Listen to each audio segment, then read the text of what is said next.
নমস্কার বন্ধুরা, কেমন আছো সবাই? আশা করি সবাই ভালো আছো। তো আমিও ভালো আছি। তো আজকের একটু কাতলা মাছের এই যে শীতকালীন সবজি দিয়ে একটু পাতলা করে ঝোল করে তোমাদেরকে দেখাবো। তো তোমরা দেখো, এই যে মাছটাকে কেটে ধুয়ে পরিষ্কার করে নিয়ে নুন হলুদ মাখিয়ে নিয়ে এই যে ভেজে নিলাম, আর একটা মুড়ো বাকি আছে সেটাও ভেজে নিলাম। আর এই যে দেখো, জিরে ধনে আর আদা আর কাঁচা লঙ্কা এটা আমি মিক্সি থেকে একটু পেস্ট করে নেব। আর এই যে আলু কেটে নিয়েছি, আর এই যে শিম দিয়েছি, বিন কড়াই শিম আর হচ্ছে ফুলকপি। তোমরা চাইলে আরও সবজি দিতে পারো, শীতকালীন যে সবজিগুলো তোমরা আরও দিতে পারো। তো আমার কাছে যেগুলো ছিল সেগুলোই দিয়েছি। আর এই যে বড়ি রয়েছে, বড়িগুলো ঝোলে দেব, ভেজে নেব বড়িগুলো। বড়িগুলো হচ্ছে বিউলির ডালের বড়ি। তো বড়িগুলো তো ভীষণ টেস্ট হয়, বড়ি ঝোলে দিলে তো দারুণ টেস্ট হয়। তো এই যে ফুলকপিটা প্রথমে আমি সর্ষের তেলের মধ্যে ভেজে নেব। এই যে তেলটা গরম হলে ফুলকপির টুকরোগুলো আমি এর মধ্যে দিয়ে দিলাম। দিয়ে খুব সুন্দর করে বেশ হালকা করে, খুব কড়া নয়, হালকা করে ভেজে নেব। তারপরে আমি এর মধ্যে বিনসগুলো দিয়ে দিলাম, তারপরে শিমগুলো দিয়ে দিলাম, দিয়ে আমি একসাথে সমস্ত সবজিগুলো খুব ভালো করে ভেজে নেব। তো ভেজে নেওয়ার পরে বন্ধুরা, তোমরা চাইলে আলুটাকে একটু আগে ভেজে নিতে পারো। তো আমি আলুটাকে আর আগে ভাজিনি, আমি এর মধ্যেই আলুটাকে দিয়ে ভাজা ভাজা মতো করে নিয়েছি।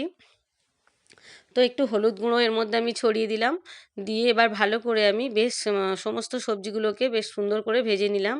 নিয়ে এবার আলুটাকেও দিয়ে কিছুক্ষণ ধরে ভেজে নিলাম, কারণ যেহেতু আলুটা আমার আগে ভাজা হয়নি, তোমরা চাইলে আলুটাকে আগে ভেজে তুলে নেবে, তারপরে সবজিগুলো ভাজবে। তো আমি সেটা ভুলে গিয়েছি, আলুটাকে ওই জন্য আমি এর সঙ্গেই দিয়ে দিলাম। দিয়ে ভালো করে ভেজে এই যে পরিমাণ মতো আমি জল দিয়ে দিলাম। তো জলটা তোমরা বুঝে শুনে দেবে, যদি বেশি ঝোল খাও তাহলে একটু জল বেশি দেবে। তো আমি একটু পাতলা ঝোল খাবো বলে একটু জলটা বেশি দিয়েছি। তো দেখো, এবার লবণ দিয়ে দেবো পরিমাণ মতো, দিয়ে এটাকে সেদ্ধ হওয়ার জন্য কিছুক্ষণ টাইম দেব। তো দিয়ে এই যে দেখো সেদ্ধ হয়ে গিয়েছে, নামিয়ে নিয়েছি। আর মশলাটাও বেটে নিয়েছি, আদা জিরে আর ধনে একসাথে, আর কাঁচা লঙ্কা পেস্ট করে নিয়েছি। আর এই যে কড়াইতে সর্ষের তেল দিয়ে দিলাম, দিয়ে এবার এর মধ্যে আমি গোটা জিরে ফোড়ন দেব। গোটা জিরে আর একটা তেজপাতা, বড় তেজপাতা, সেটাকে আমি মাঝখান থেকে একটু ছিঁড়ে নিয়েছি, নিয়ে এর মধ্যে দিয়ে দিলাম। দিয়ে এবার যে মশলাটা আমি বেটে রেখেছিলাম সেই মশলা থেকে আমি আমার পরিমাণ মতো এর মধ্যে দিয়ে দিলাম। দিয়ে ভালো করে মশলাটাকে আমি কষিয়ে নেব তেলের সাথে। এবার এর মধ্যে আমি 2 চামচ মতো লঙ্কার গুঁড়ো দিলাম, শুকনো লঙ্কার গুঁড়ো। আর তারপরে 2 চামচ মতো হলুদ গুঁড়ো দিলাম। হলুদ গুঁড়োটা আমি একটু কমই দেবো, কারণ হচ্ছে হলুদ গুঁড়োটা হচ্ছে আমি তখন সেদ্ধ হওয়ার সময় দিয়েছিলাম, সেদ্ধ করার সময়।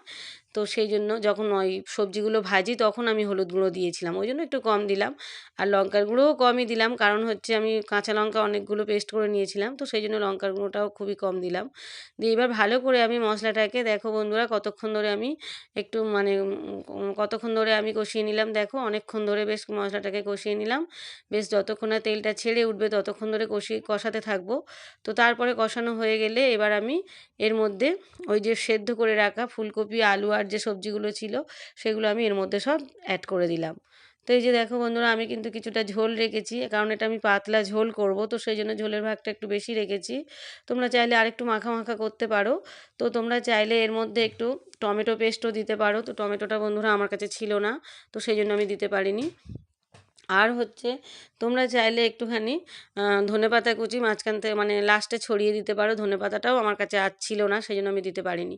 তো এবারে সমস্ত সবজিটা মানে সেদ্ধ করা সবজিগুলো দিয়ে তারপরে আমি হচ্ছে বড়িটা আর মাছ ভাজাগুলো দিয়ে, বড়ি ভাজা মাছ ভাজা সমস্ত দিয়ে আমি কিছুক্ষণ ঢাকা দিয়ে রাখলাম। রেখে দেখো বন্ধুরা, যে ঢাকাটা খুললাম, আমার সব কিছু সেদ্ধ হয়ে গিয়েছে, সব কিছু। এই যে মাছও সেদ্ধ হয়ে গিয়েছে, মাছ বড়ি সমস্ত সবজি সবই দেখো বন্ধুরা আমার সেদ্ধ হয়ে গিয়েছে। তো আমার মোটামুটি সমস্ত রকমের সবজি মানে শীতকালীন সবজি দিয়ে কাতলা মাছের পাতলা ঝোল আমার কিন্তু পুরো রেডি। তো দেখো বন্ধুরা, দেখতে কীরকম হয়েছে, দুর্দান্ত দেখতে হয়েছে, আর খেতেও খুবই সুস্বাদু হয়েছে। তো একটু ধনেপাতা থাকলে খুবই ভালো হতো, মানে শেষের দিকে একটু ধনেপাতা কুচি ছড়িয়ে দিলে এর স্বাদটা আরও দ্বিগুণ বেড়ে যেত। তো যেহেতু ধনেপাতাটা ছিল না, তো কিছু করার নেই বন্ধুরা। এই যে দেখো মাছগুলো আমি একটু উল্টে পাল্টে দিলাম। তো আমার 2 মেয়ে পেটি ভালোবাসে, তো ওই জন্য ওদের জন্য পেটি, তারপরে এই যে মাথা, এই যে কাতলা মাছের মাথা ওরা খুবই ভালোবাসে। তো ওরা যেটা খুশি খাবে, সব রকম মিলিয়ে দিয়েছি আমি।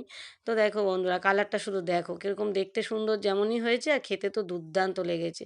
তো এই পদ্ধতিতে তোমরা করে একবার দেখতে পারো বন্ধুরা, এই যে শীতকালীন সবজিগুলো, এখন তো শীতকালে প্রচুর সবজি থাকে, তো তোমরা এই পদ্ধতিতে করে দেখতে পারো। তো সবাই ভালো থেকো, সুস্থ থেকো, সাবধানে থেকো।